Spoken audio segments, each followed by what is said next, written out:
Hi everyone, this is Tom from BEARZKERS, and I'm here to show you what's coming forward in BEARZERKERS 0.6 for Steam, Humble, and Itch. While 0.6 is mostly a huge swath of fixes and changes to existing features, there are still plenty of new things to show, and if you stick around to the end of the video, we'll be going through a sort of deep dive on the process of creating one of our levels from the very early days of the BEARZERKERS prototypes to where it is now in its near final state, and that level is Harvest Hell.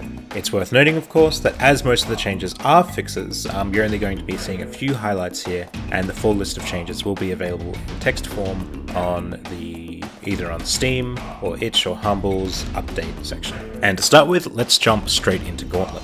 If you take a look at the level select here, you may notice that there are some new options down the bottom for the procedural lanes. No longer is it just a single procedural option, but we're breaking it down into different difficulty categories. And the kind of things this takes into account is the length of the overall level that you're playing through, so how long till you get to the end, the kind of hazards that are maybe getting spawned into, so we have different sort of sections of the level that are considered more or less difficult, as well as the different modifiers that can be stacked on top of them.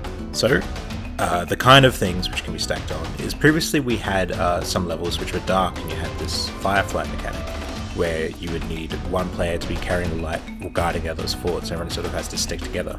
Also, there were some lanes which were icy. These two things, for now, have been added to the general procedural options so that any level variation can be made using those two.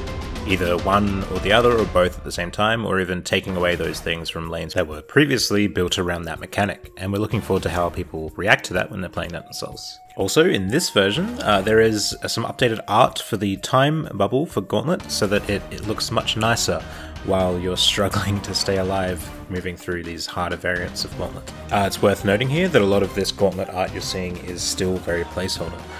We're working hard in the background to get the final level and character art finished for this mode, and it's looking pretty great. Moving on with some more art, let's go back over to Hunt. So we have almost finished the final level of art for all of our levels of Hunt. Starting with Frozen Fjord here, you can see the comparison between the old last version of the level on Steam right now and what we're currently pushing. There's a lot more geometry going on, a lot more actual world, not just the pure colliders of the world that you're interacting with.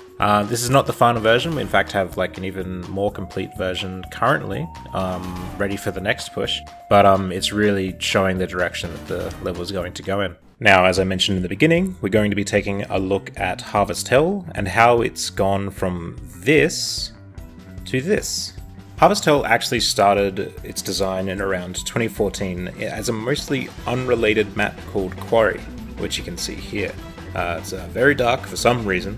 It's very large and it's filled with the first iterations of slammers in the game, which are now only in Crystal Track and Gauntlet levels.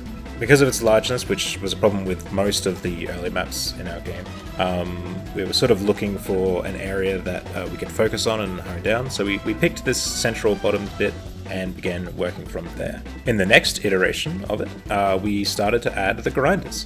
They're down here at the bottom, they're spinning around. There is no way to avoid getting crushed by them if you're caught in the middle, so you simply had to follow them around like a rotating door.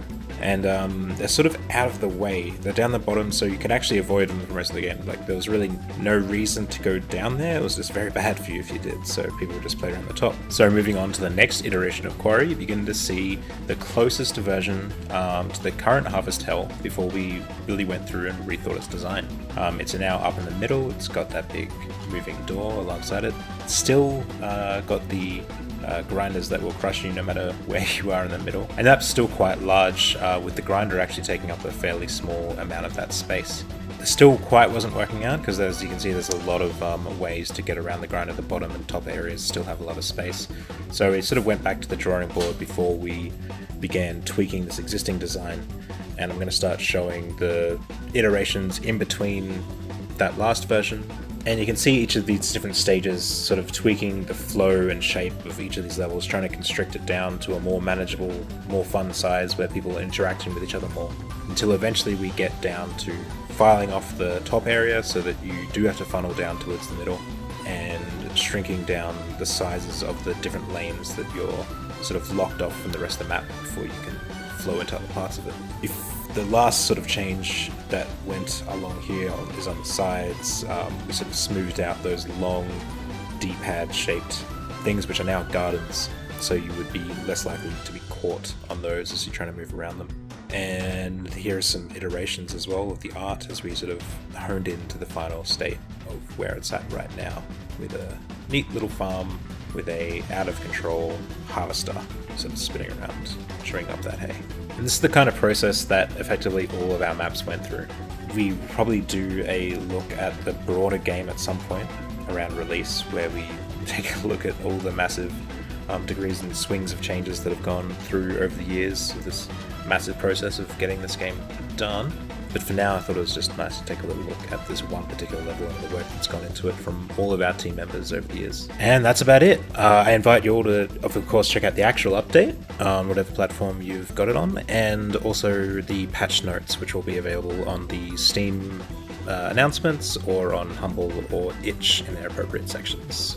Thanks for watching, and looking forward to getting the next update out to everybody. See ya.